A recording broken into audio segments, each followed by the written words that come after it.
Welcome to Cinderella Stories with Ash and Sav. As you can see, I'm single mothering the podcast for the next several weeks because Savannah is out living her Olympic dreams in Milan, Cortina, covering all the track sports, bobsled, skeleton, ECT. We will get periodic updates for her, including a boots on the ground video that she put together for this episode in particular. But there's a lot going on, and I need you guys to know because I was filling you in on our story about Lily the scammer. Okay. Do I not get a text message from a friend of mine who just sends me an article?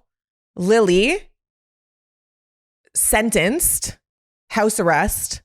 It wasn't in London like I thought it was. It was actually in Ontario. She stole $60,000 from the Ovarian Cancer Society. Okay. And then on top of that, they gave her a lenient sentence, only house arrest. House arrest. You get a bracelet and it's contingent on getting a job. If you get a job, you get to leave the house.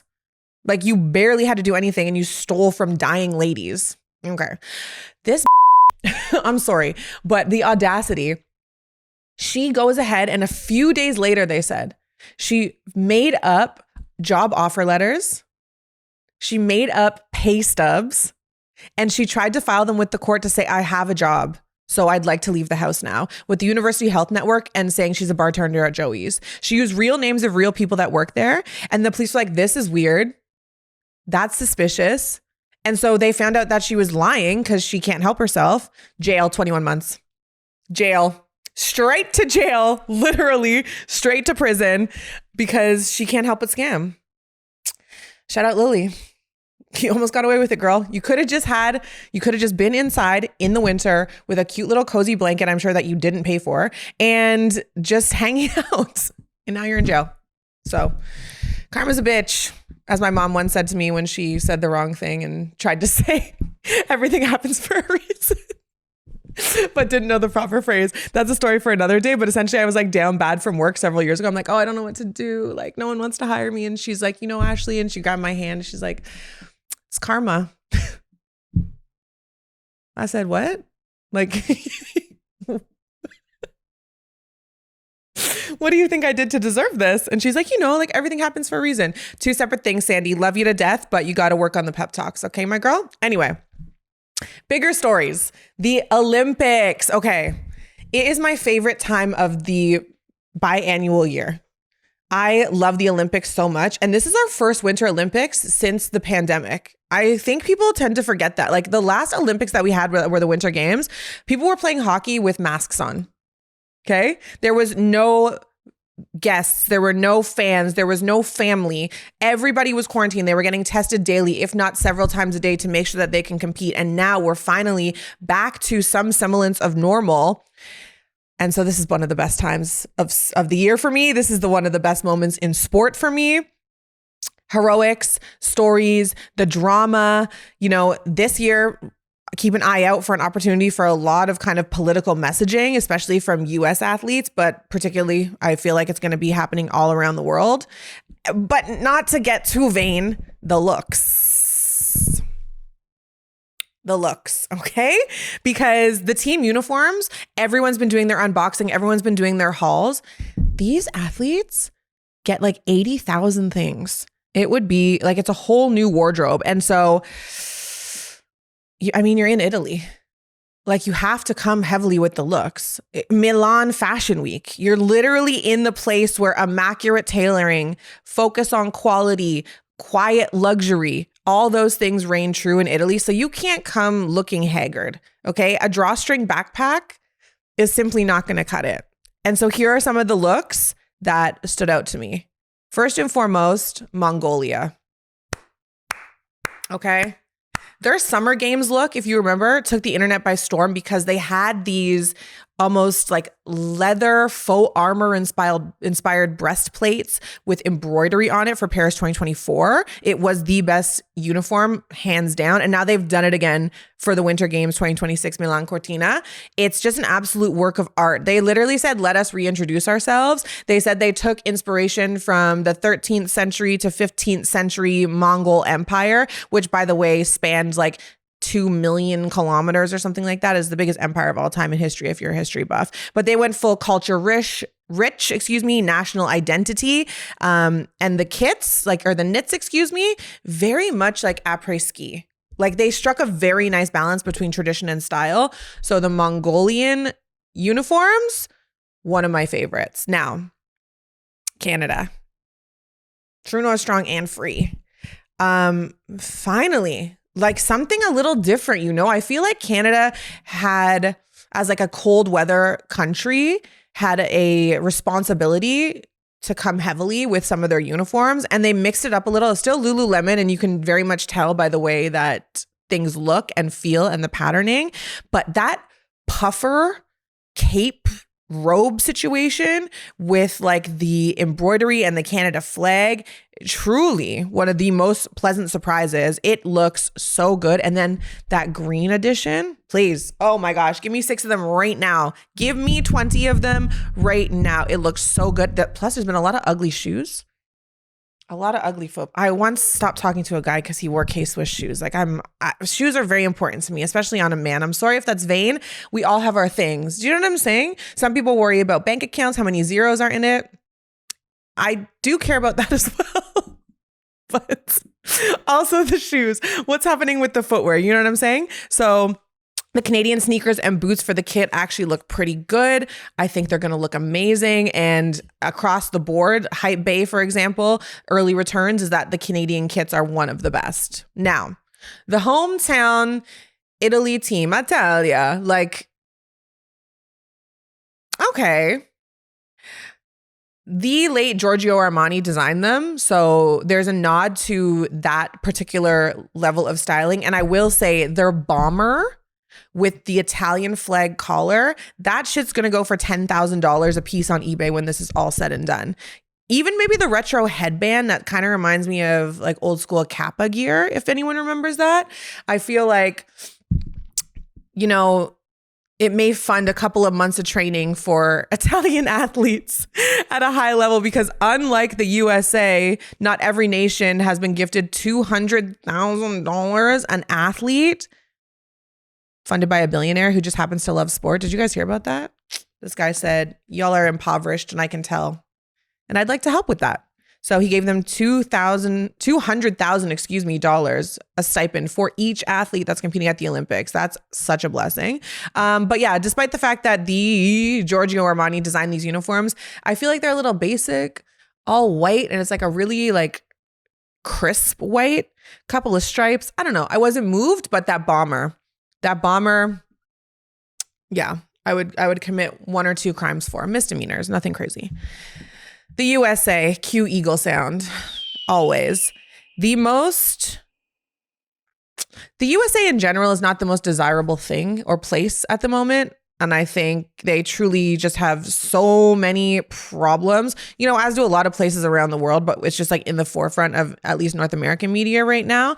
But the one thing that you can always count on the US to be in conjunction with the 1%ers just doing every other person in the country dirty is that Ralph Lauren is going to do his big one with the Olympic uniforms. Okay. Yeah. I fear this man doesn't miss. I fear the knits, the wool coats with the toggles, the styling with the trousers. It's giving Hamptons. It's giving if rich people went to the Hamptons in the winter, which they don't. It's just the summer. Obviously, everyone knows that. You go from New York, you take, I think it's called the Jetty. And I only know that from the Kate Hudson, Jennifer Goodwin movie. What's that called? Something Borrowed. When she sleeps with her best friend's husband. Crazy. That's a story for another day. Honestly, she kind of deserved it. Anyway. And that's coming from a girl's girl. But yeah, it's very much giving if the Hamptons were in the winter. And the performance wear by Nike, the ACG, the eagle skirt situation, cue eagle noise. Wild. But it works. There were some, I think it was 2 girls from the US women's national hockey team. They're just they made a video with it being I guess, hell yeah kind of thing. Almost like kombucha girl. So I think that that's going to be their opening ceremonies look, I believe, for some cases. And then finally, the top 5, this rounds out the top, well, I guess Italy's, I get the top 5 of that bomber jacket specifically. But my 5th one that I want to talk about is France.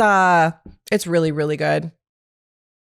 I mean, I air dried my hair and it looks good. And somehow my lips are naturally rouged and my face has no pimples on it, not even a chin hair. Effortless, you know, in the way that Parisians are specifically. I think I'm partial to this because I do love a blue mint, like dusty situation, blue and brown specifically this summer I'm very much into. So I find them trendy with like a true French fashion sensibility. Yeah. And I know, and they do have a lot of white, I will say that. And I know I just came down on Italy for having a lot of white, but it's just different. It's softer. The designs just hit a little harder. So yes. But speaking of built different, Savannah is going to have the Olympic experience. She is going to be on the ground. I think she's moving between like 4 or 5 sites independently, like super, super responsible for the sledding coverage, bobsled, skeleton, luge, all that stuff. But she sent us a travel video. So I'm really excited to see what she has going on. It's what to expect at the Olympics. So it's all the legwork that went into being prepared for this moment that she has been dreaming about for her entire career. So let's take a look at what Sav's been up to. We're going to be in like the most gorgeous winter wonderland in the world. And there's nothing like the Olympics. I've done all the NBA finals, the Stanley Cup, blah, blah, blah. Nothing like the Olympics. Just nothing. This is a huge thing on my bucket list. I know that I've always wanted to cover an Olympic Games. It's a 13th in a lifetime for me, and I'm still as excited. Your storytelling just changes. The days are going to be long, and we might deal with a couple different climates every day. It's cold. It's winter. Big look. Oh, I hate the cold so much, but I'll survive. They're giving us a winter kit. I really questioned what type of stories did I want to tell. Did I want to stay in basketball, or did I want to expand? And my heart kind of told me no. Like, I've always wanted to tell a variety of stories, not just one type of story. Will it work? Will people care? These are like honest questions that you don't have a whole lot of answers to. It's very normal to have doubts. The wind's blowing 40 out of the north and then your phone just dies. A portable battery pack you can just slap on the back of it or something, critical. We are kind of one big, happy, dysfunctional family. Woo, okay. That was a very, very useful research call. I don't know what I don't know. The best thing that you can do is just like prep. The more you know the athletes, PR people, to get in touch with the athletes, the better, essentially. You know, when you get to like the world stage, it's a very small group of people. This story is going to matter from frickin' Thunder Bay to Vancouver and all points in between. It's going to be so much fun for you. Just board the plane, see you guys in Italy. The funniest part about all this stuff, and like, I know CBC is helping all their reporters with like their research and all that stuff. You have to know it yourself. You have to know your own stuff and you have to go down your own paths. But the funniest thing about being a broadcaster is like when you need the most help, when you're the least experienced, you have no one to give you a hand.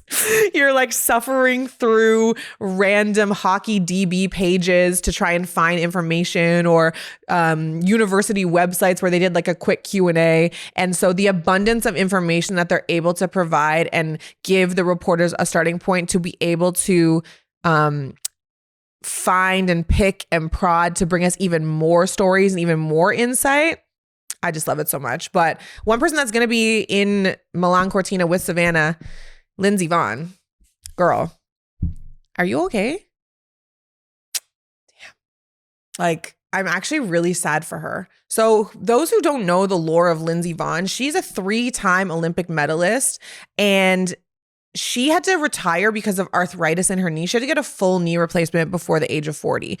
Obviously, she's a high performance athlete. Obviously, she's very, very hard on her body. She expects a lot from it. And she was supposed to be going to the Olympics at 41 years old to compete. And then on January 30th, during a downhill World Cup race in Switzerland, she crashed out. She went into the fencing. She had to get airlifted to the hospital. And I don't know if you guys have seen like professional skiing and Olympic level skiing. They are racing.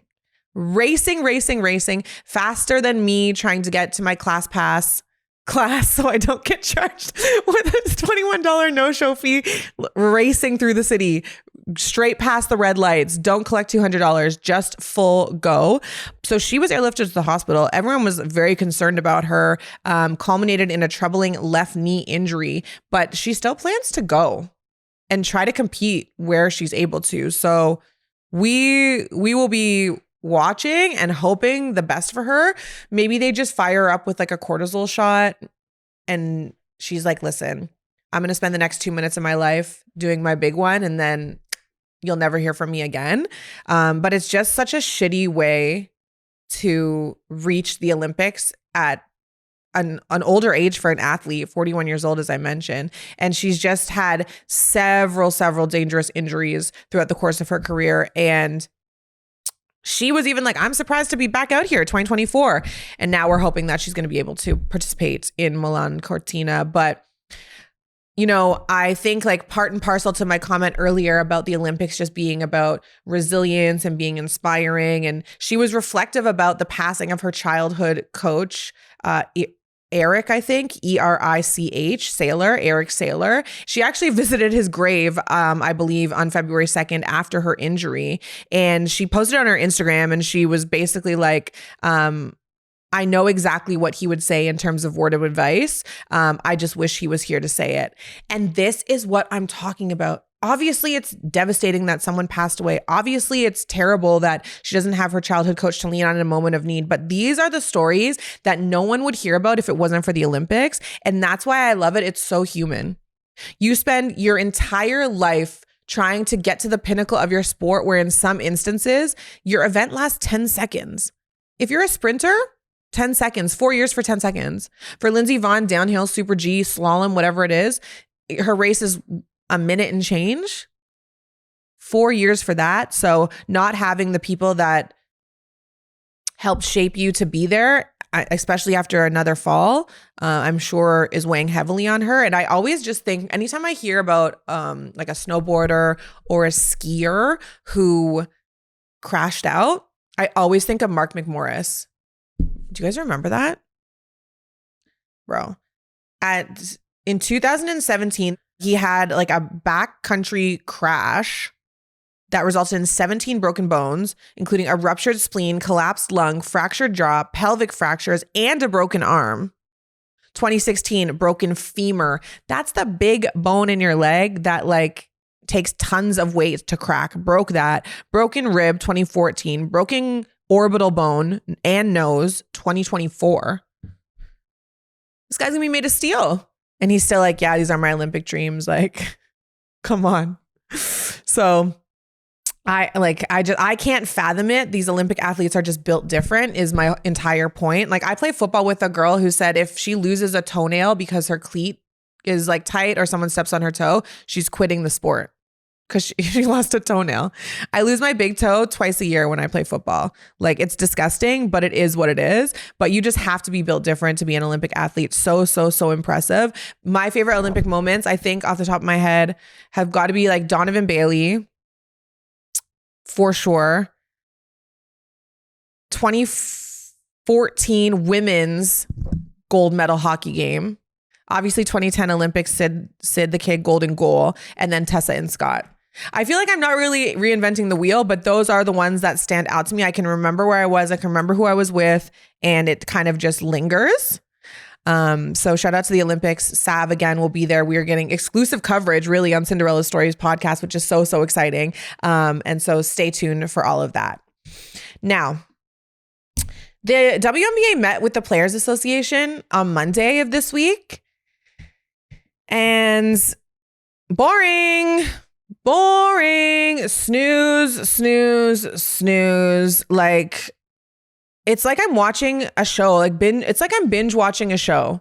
And every single episode is like, last time, here's what happened previously on da-da-da-da-da. Girl, I know.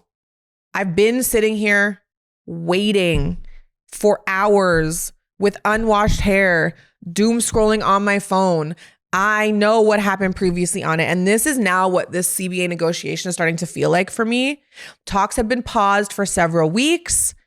The stalemate, if you will, that was broken on Monday. But the league's stance is basically nothing really is new from the proposal that the players have. They're still sitting at that 30% gross revenue share is what they're asking for.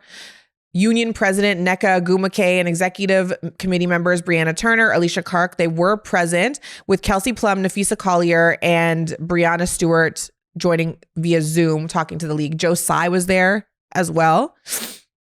And like, it's just the status quo. Everything's been the same since January 9th. Boring. I don't care until it's done. Like, and to the W, what are you doing? Because Natasha Cloud, God bless her, her comments, they were biting and they were fair and they were transparent. And she said about the WNBA and the lack of movement on negotiations, it would be the worst business decision to not pay the players that make the business grow, full stop. And she's not wrong. Savannah and I have talked about it consistently. This is the most vulnerable the WNBA has been. And so I don't know why they're trying to play with a nickel and diming situation with players who clearly have other options. They clearly have other options. Like, you're sitting there and you're a Whitby 7 and Unrivaled is sitting here looking like a Miami 9.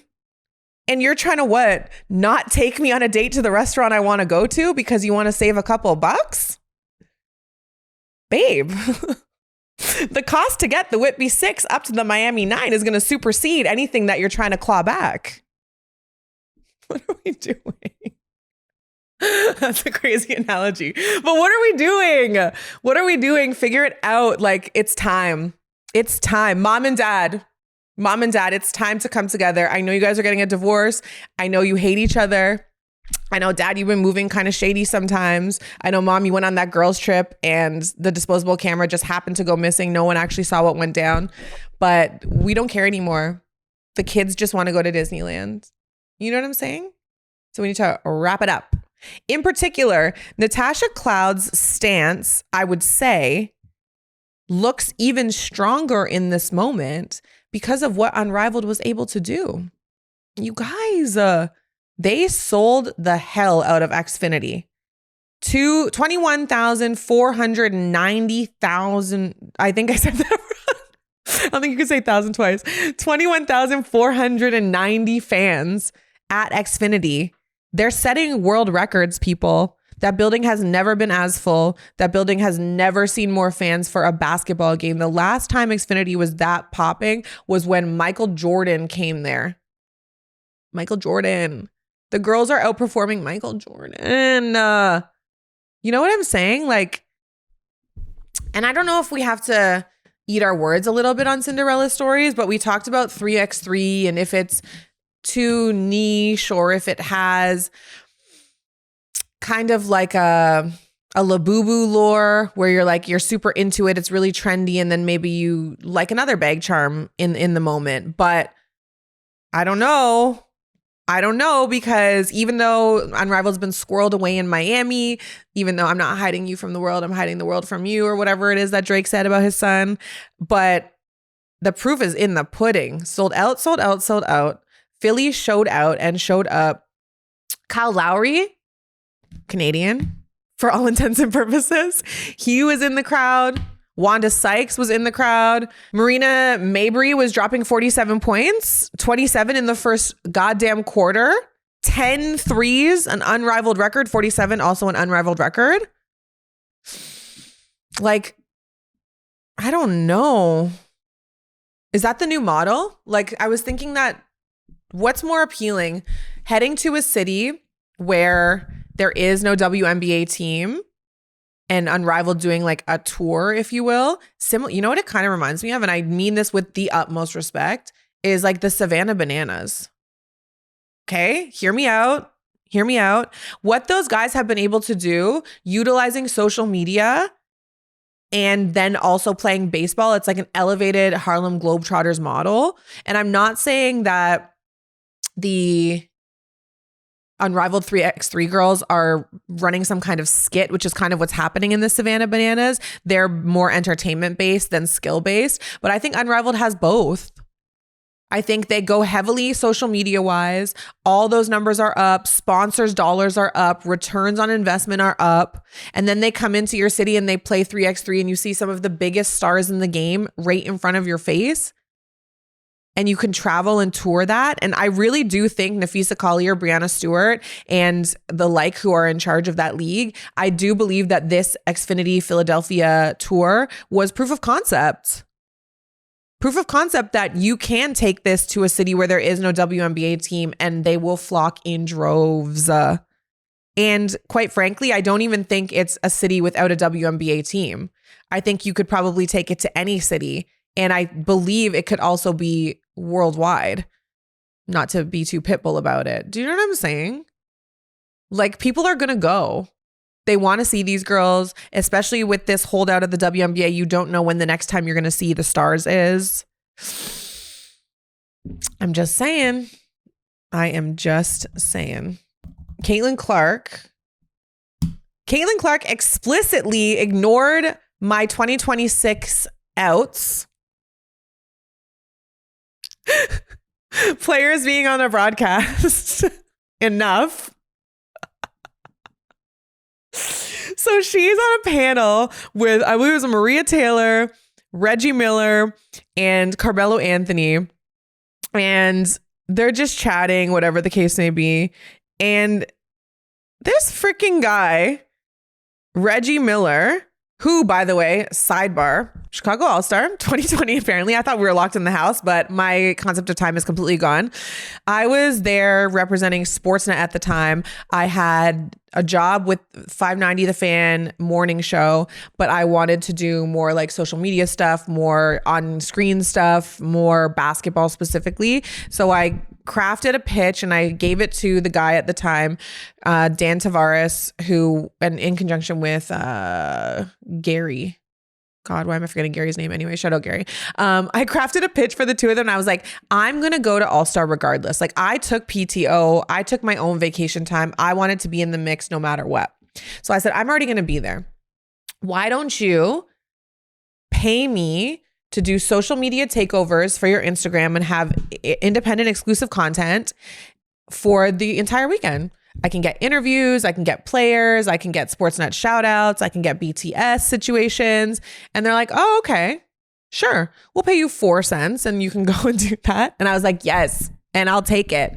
It was amazing because I also believe I was able to get there. I paid for my flight and then I stayed at a friend of mine's hotel who her company was sending her. So I didn't have to pay for a hotel either, which is super blessed because like it's so annoying. You know, you don't even spend any time in your room. I think anyone who travels feels that way. Where it's like, why am I spending $1,000 to sleep here for 4 hours? Anyway, that's beside the point. The alternative is a hostel. No thanks. Hard pass. I stayed at a hostel once and guys, there's something soul sucking about going into a public shower and seeing someone else's long hair shellacked on the tile.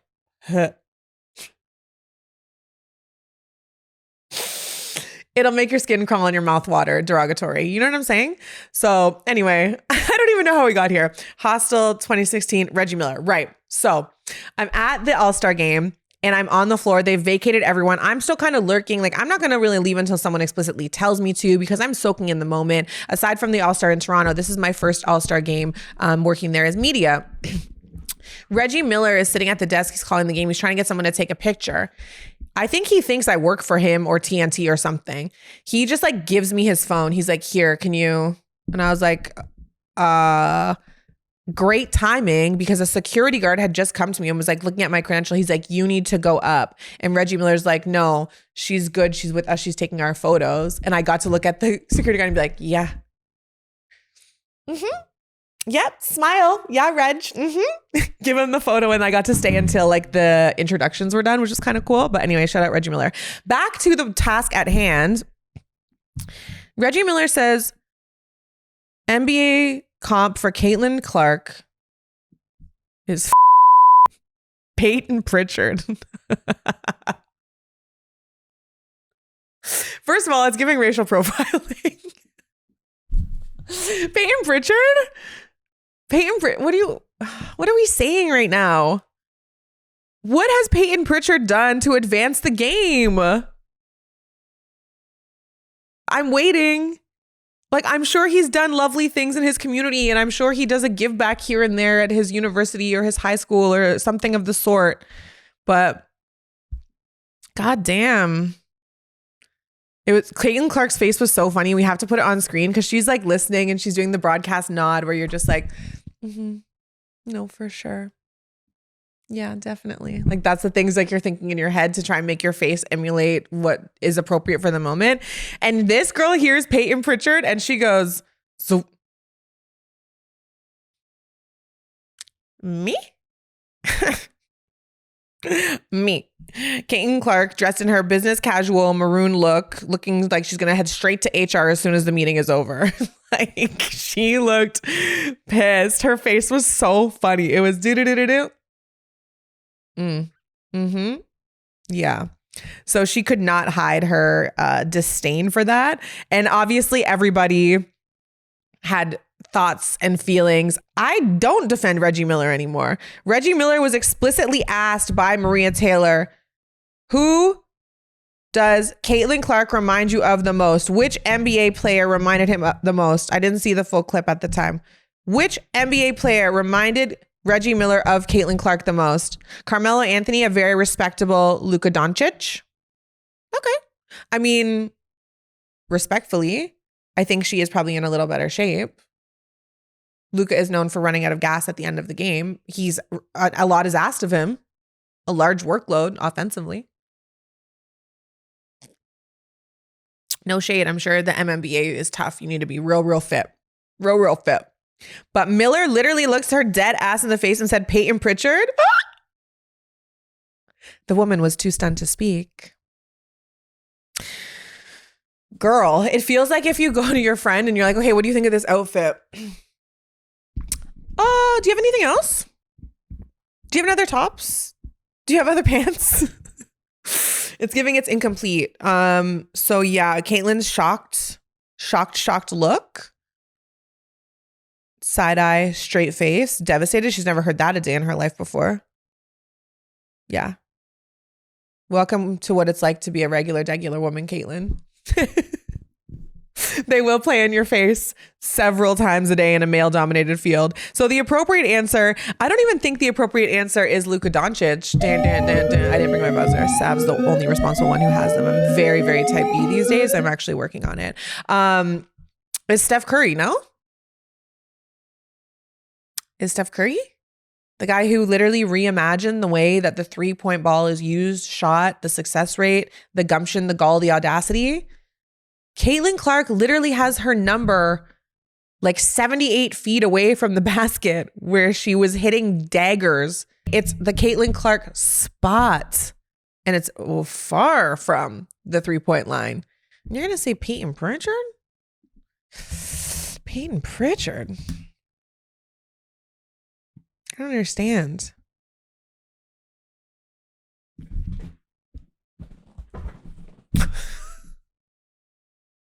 I actually need to sit with this for a second because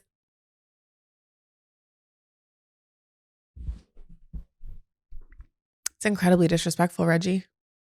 Just like assuming I worked for you in Chicago. Did it help me? Yes. Was it also rude? Yes. I mean, shout out to Payton Pritchard. He's averaging nearly 17 points a game, almost 5 boards, 5 assists. Or 4 boards, 5 assists. But holy. And that's the thing too. Now everyone has to come to her defense, which like I'm sure she likes a little bit, but she would have just liked the appropriate comp in the first place. Paul Pierce came out. And he's like Steph Curry. Her skill set, her magnetic pull, they're not doubling him everywhere. They're not face guarding him. They're not doing any of that stuff to Payton Pritchard like they are to Caitlin Clark, like they are to Steph Curry. Like he said, did you see that USA game in the Olympic game? Did you say that USA game in the Olympic game where they were denying and they're picking her up full? It's not a full sentence. It happens though. He doesn't lead the team in scoring. He said, I love Payton. That's my little brother. But her gravitational pull is on the same level of Steph's in the WNBA. And that's all you need to say. And if you're Caitlin in this situation, you don't have to say shit.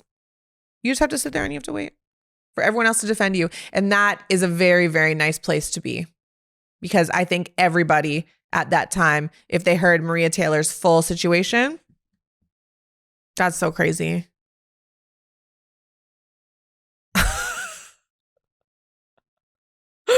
That's so disrespectful. Reggie Miller, you don't know ball, is all I'm saying. Tell me you don't watch women's basketball without telling me you don't watch women's basketball. Reggie, I wanted better. Was it Tyra Banks? I wanted better for you. I wanted more for you. Screaming her head off. So we touched on it earlier. Marina Mabrey, the crash out queen. So she pops off for 47 points. And before that, she was just known as like a head case, really and truly. The crash out queen is like the nice way to put it. She's embraced that title, but physical altercations abound, aggressiveness abound, technical fouls all over the place. So for Unrivaled, and this is one of the reasons why Unrivaled is so funny as well, is they made her like a crash out jar. And then she did a whole bit where she's like reflecting on things that she had done or said, and she's putting money in it. She's putting money in it. She's putting money in it. It's just like, it's the funniest thing. And even on her 47-point game, she found out in the post-game interview that she had a technical foul and she nearly did it again. She nearly crashed out again. So when you're playing against someone like that, you got to find out first, before you actually try and get them to crash out, you have to find out if they get better or worse when their emotions get involved. There are certain players that will be like, they will be dialed in. You piss them off. They're like, okay, say less. I got to throw a punch. Now I'm ready. But yeah, Marina's been holding herself accountable. And again, one of the reasons that the WNBA players are elite in every sense of the word is that the money that she put into the crash out jar after reflecting on some of her more high octane moments, if you will, she's donating it. Like, hello? She's donating it to, she didn't name the organization, but she did mention that she's going to focus on Minnesota and everything that's going on there with the protests and ICE and bailing people out and et cetera, et cetera. So again, turning something that could be and traditionally would be looked at as like a woman, quote unquote, being emotional into something that is just a competitor who's about that action. Then she goes and drops 47. Then she makes it into a philanthropic moment. Yes. Yes, please. Yes, please. Yes, please. Okay, wait, I'm going to ask Haley and Nadine real quick, and I'm going to put you guys on the spot. If I had to have a jar for something, like what would it be? Like there's like a swear jar. Obviously, I do swear a little bit, but like, I feel like if we're being off the beaten path a little bit, what would my crash out jar be? Like, what would the theme of it be? And I should have told you before, but I literally was just like, I thought of it last night at like 1 a.m. and I was like, oh, I don't want to bother anybody. A clock it jar? But what does that entail? Like, well, I guess that's not bad because just like calling people out? Yeah. But why do I have to pay to clock somebody to be like, hey, that was really rude, and I have to put money in a jar because they were True. That's why it doesn't work. like, they could pay me, but then that's Walk around with like a clock it jar. Nadine, what do you think? Clock it jar? So who's paying? I'm paying? you just gotta beg. I'm a beggar. Not me being impoverished. What am I clocking them for? Everything. Anything I see fit. I am judge, jury, and executioner. You know, I did want to do that a little bit before. Like, I wanted to do a sports social media channel where I was just the judge. where it's just like, this case is in front of you, guilty or not guilty. And what's the sentence? You know how that girl does it for people coming to the the potluck in the Ubers? It's like and they're like, Jello with raisins inside. Execution. The electric chair. Die.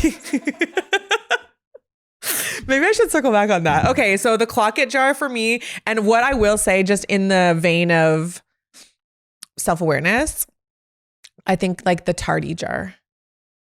Like I'm late. I do tend to be late a little bit. I mean, everyone in this room, I think.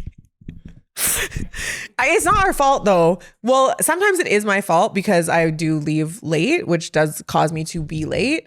But I think, and I don't know if I need to know if people are with me on this. I feel like it's so weird to be full ready at home and then just like sitting there. Like the Kavia James meme when she was younger, Dwayne Wade and Gabrielle Union's daughter. How she was just like sitting by a window. It's like your full hair, makeup, you're in jeans. Why are you in jeans at home for an extended period of time? I think it's a very much a common place for girls to go home, women to go home. First thing, obviously shoes off. For me, hair up, bra. I don't even know where it lands. Bra goes on the ceiling fan. And jeans off, PJ pants on, sweatpants on, comfy shorts on. Like, is that Adam Sandler mode activated? That's normal, I think. Okay, maybe not. The clock it jar. We'll go with the clock.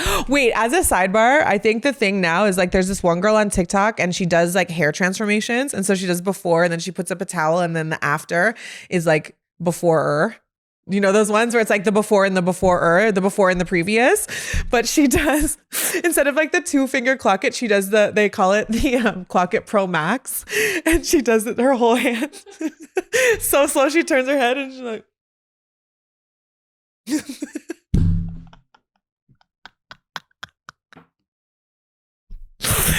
okay, the clock it Pro Max jar. That is what.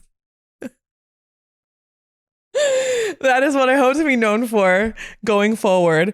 Okay, that's it. That's a wrap. That's all she wrote. We will be heavy on the Olympics coverage. As I mentioned, our girl Savannah is boots on the ground in Cortina at Milan Cortina 2026. And we are going to be hopefully the snooze fest of this negotiation where there's not even a back and forth. Like, will be over soon. Unrivaled. Hopefully they'll come to Toronto. Hopefully they'll announce a ton of different cities, which is kind of what Project 8 is trying to do, like the little traveling circus, the better version of Savannah Bananas. If Savannah Bananas are like lab grown diamonds, WNBA traveling would be like real diamond, not blood diamonds, ethically sourced diamonds, ethically sourced would be the WNBA. But yeah, we'll have all of that for you. So thank you so much for watching Cinderella Stories. If you have any thoughts, comments, remarks, make sure you leave them down below. Make sure you subscribe, follow us on socials. It's been so good to talk to you today, and we will see you next week.